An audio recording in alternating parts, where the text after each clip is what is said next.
Morning! Hala.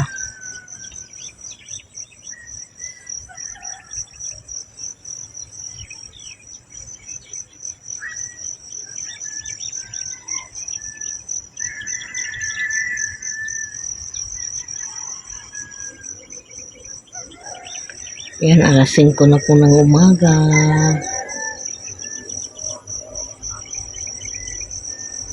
Lumalarga na yung mga ibon.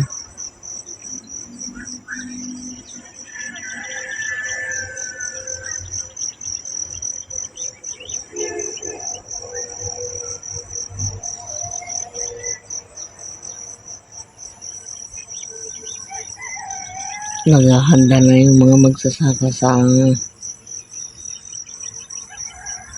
sa kanilang mga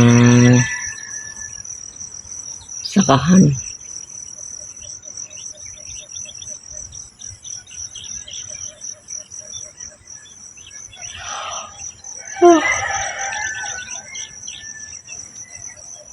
Talagang hindi na nila kinukuha yung mga baka at kalabaw nila rito, guys. Magdamag na itong mga dito. Mga alaga nila.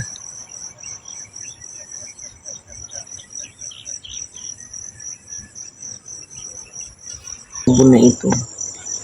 Kasi pagka malakas ang ulan, mangyari niyan, mag-overflow ba? Hindi makakayanan itong alubyo, babagsak na tubig dito. Pupunta sa mga kisame.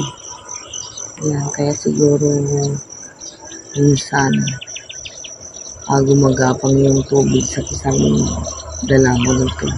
Dapat na extension yung na yun para lumagpas yung tubig papunta dyan sa kabila. Dapat may extension.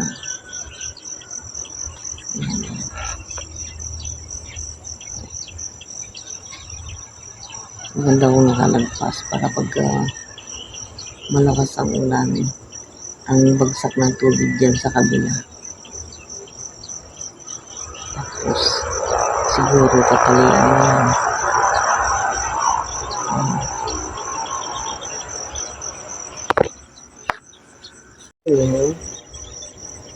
Dapat ito meron din tubo ito.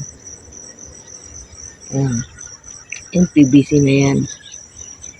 Para ang babagsak na lang na tubig dyan sa alulod, yung bumagsak na tubig dito.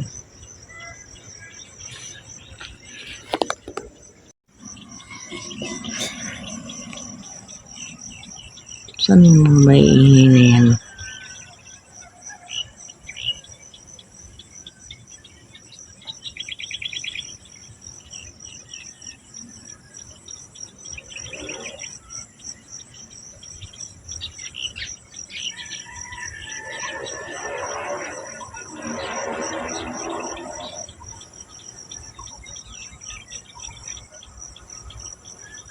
Nag-iingay na yung mga ibon. Kanina yung palaka.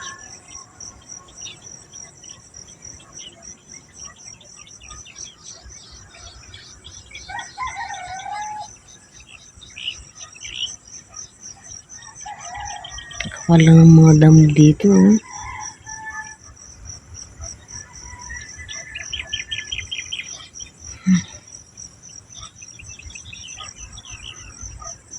Sayang itong right of way na ito. Hindi na napakinabangan.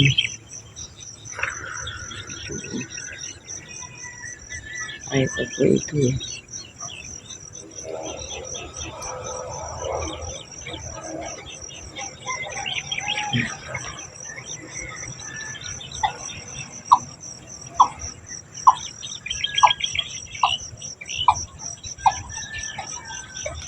Ano kaya yun?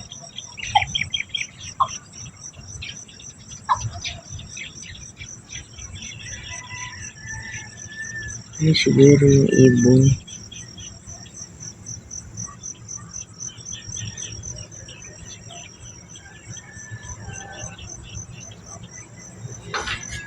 And ito na po yung mga ginawa ko habang naandito po ako sa Tarlac, guys. Ayan, may isang puno pa po silang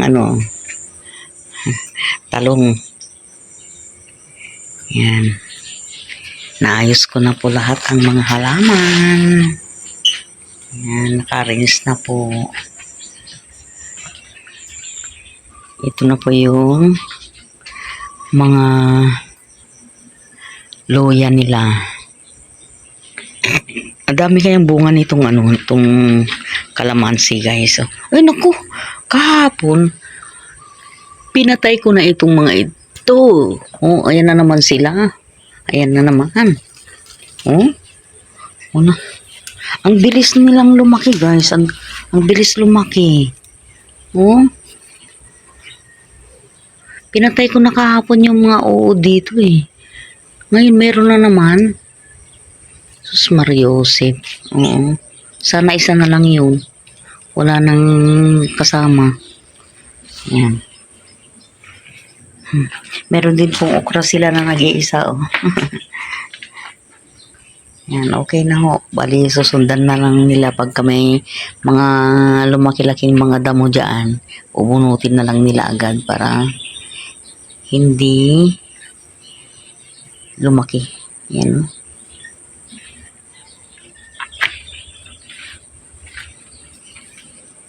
Ay, kailangan ko rin mag-uwi pala ng ito ha. Sili. Iuwi ko ito. Iuwi ko ang sili. Good morning, good morning, good morning. Ito na po ang aura ng inyong Inday Beshi. Good morning po. Ayan, alas 7 na po ng umaga. At ito po ang view dito sa umaga, guys. Ayan.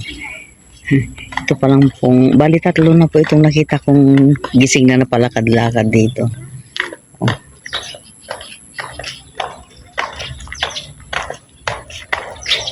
Ito muna tayo. Titingnan natin kung anong gagawin.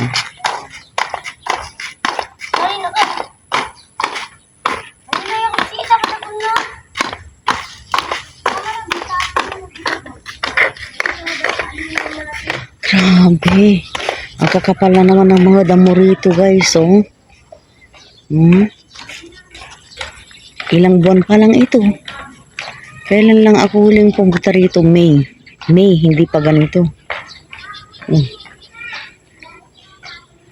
Palagay ko itong mga damo na ito, mga isang dangkal pa lang ito. Ayan, guys. Ayan. Pero ngayon, yung isang dangkal, lagpas tao na. 6 feet na nga yata yan.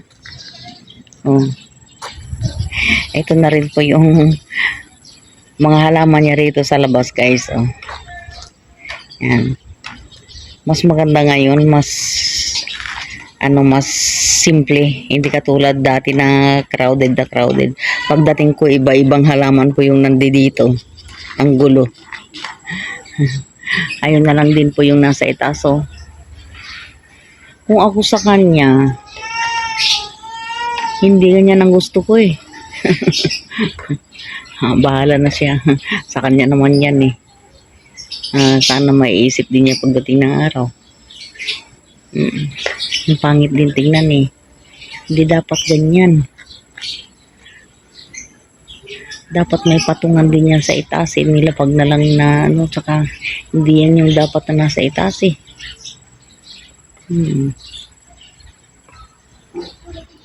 Maganda pa naman sana, kaya ang nakakapangit sa kanya yung mga paso. Yan.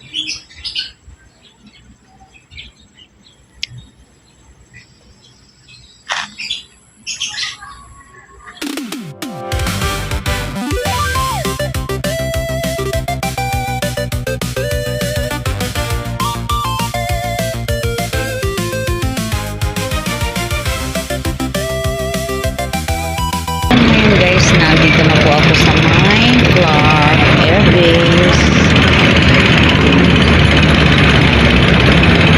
Galing po ako ng Tarlac. Sa may terminal po ako.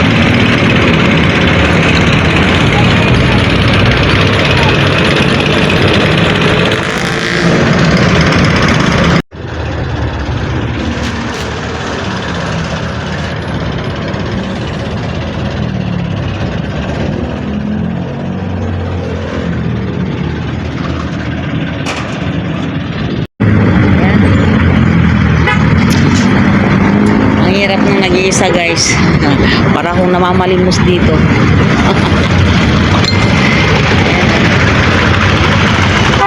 Dito ako sa may Astro.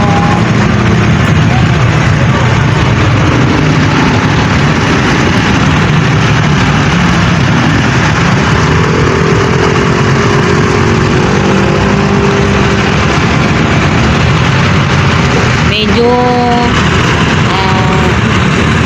crowded na po rito ngayon kasi mag alas 8 na.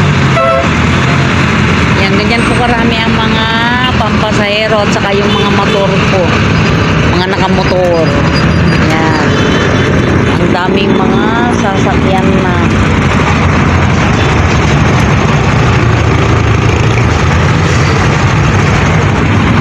Kanina pa po ako nag-aantay dito. Wala pa po yung sundo ko. Para akong namamalimos. Yan, medyo magandang mag-video-video ngayon kasi ayan, medyo walang ganong na daan. Ayan na, parating na po sila. Ayan si Kuya, oh. Maaga pa na sa kalye na. Nagtitinda ng mga sigarilyo at mga basahan. Ilang taon na kaya itong si Kuya?